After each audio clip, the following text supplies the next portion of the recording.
Hello darlings, ఇందాకే మా movie చూసి వచ్చిన హిందీలో. మూవీ ఎలా ఉందంటే మాత్రం చాలా దరిద్రంగా, చెత్తగా, ఇంకా మీరు ఏమనుకుంటారో అది అనుకోండి. అస్సలు బాగాలేదు సినిమా, నాకైతే నచ్చలేదు. ఎందుకంటే ఆ స్టోరీ ప్లాట్ లైన్ ఏదైతే ఉందో, భేడియాలో, ముంజియాలో ఏం స్టోరీ లైన్ తెలుసా? లిటరలీ ఎట్లా అనిపిస్తుంది అంటే చూస్తున్నంతసేపు అరే ఆల్రెడీ ఇది ఎప్పుడో చూసినాం కదా, ఎక్కడో చూసినాం కదా, హిందీలోనే చూసినాం కదా అని అనిపిస్తూ ఉంటుంది మనకు. మా అని చెప్పి టైటిల్ పెట్టుకున్నారు, దానికి తగ్గట్టే మూవీ ఉంది. ఎందుకంటే ఫస్ట్ హాఫ్ చాలా అంటే చాలా బిలో యావరేజ్ అసలు. First half, second half is just average, above average కూడా కాదు, జస్ట్ యావరేజ్ అంతే. అంత ఏం లేదు అసలు.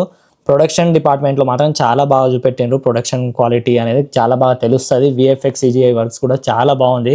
కొన్ని చోట్ల మిస్ అయింది అంతే. సాంగ్స్ 2 సాంగ్స్ ఉంటాయి, ఆ 2 సాంగ్స్ కూడా బాగానే ఉంటుంది. బీజిఎం ఓకే, నడిపించేసిండ్రు బీజిఎం అంతే, పెద్ద ఏమి అనిపించదు, ఇంపాక్ట్ ఏమి అనిపించదు. కాజోల్ గారి యాక్టింగ్ మనకు చాలా అంటే చాలా నచ్చుతుంది దీంట్లో.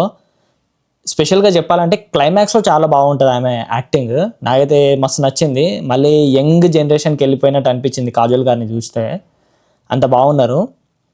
అండ్ దీంట్లో రోనిత్ రాయ్ ఉన్నాడు. ఎట్లా అనిపిస్తుంది అంటే మనకు రోనిత్ రాయ్ని ఉంచుకొని కూడా నువ్వు మాకు ట్విస్ట్ ఇద్దామని చెప్పి ఎట్లా అనుకుంటున్నావురా డైరెక్టర్గా అన్నట్టు అనిపిస్తుంది మనకు. అదే అనిపిస్తుంది మనకు మైండ్లో కానీ ఆలోచించేటప్పుడు కానీ. రోనిత్ రాయ్ ఉన్నాడు అనుకో, అరే ఈ క్యారెక్టర్ ఇంత ఇంపార్టెంట్ క్యారెక్టర్ అంటే ఈ రోల్ ప్లే చేస్తున్నాడా అని చెప్పి తెలిసినప్పుడు మనకు తక్కువని చెప్పి వెంటనే సినిమా మొత్తం ఇట్లా అర్థమైపోతా ఉంటుంది. ముందే గెస్ చేస్తూ ఉంటాం ఏం వస్తుంది ఏంది అనేది. అది ఆడనే జరుగు, అదే మనం గెస్ చేసిందే ఆడ జరుగుతుంది. కొత్తగా ఏం జరగదు, గెస్ చేసిందే జరుగుతుంది. అదే తలకాయ నొప్పి ఈ సినిమాతోని. హారర్ ఎలిమెంట్స్ అంటారా, అసలు బొచ్చు, నా బొచ్చు, మీ బొచ్చు, అందరు బొచ్చులు ఏం లేవు అసలు. హారర్ ఎలిమెంట్ అనేదే ఉండదు. ఫస్ట్ హాఫ్ లో జంప్ స్కార్స్ చేద్దామని అనుకుంటారు. ఆల్రెడీ మనం కాంచనా ఇట్లాంటి పెద్ద పెద్ద సినిమాలు చూసేసినాం, చూసి భయపడ్డం కూడా. దీంట్లో చూస్తే మాత్రం ఏ ఉచ్చబడదు, పడదు మనకు. అంత నచ్చలేదు అబ్బా అసలు చెప్పాలంటే. ఆ హిందీ వాళ్ళకి ఎట్లా నచ్చుతుందో మరి ఇట్లాంటి సినిమాలు ఊరికే. అజయ్ దేవగన్ గారు దీన్ని హారర్ యూనివర్స్ చేద్దామని చెప్పి చూస్తున్నారు.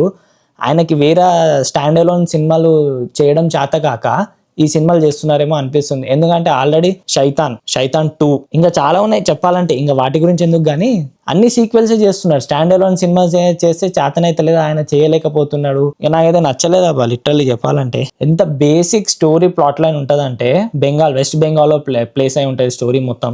ఆ స్టోరీ ఏదైతుందో జస్ట్ పేపర్లో, జస్ట్ 1 సైడ్ పేపర్లో మనకు అర్థమైపోతుంది ఆ స్టోరీ మొత్తం. సో అండ్ సో అందుకే కాళీమాత వచ్చింది చంపింది అని చెప్పి మనకు అర్థమైపోతుంది. కానీ వీళ్ళు దాని 2 hours 15 minutes ఎట్లా డ్రాగ్ చేసిండ్రో నాకైతే అర్థం అవ్వట్లేదు.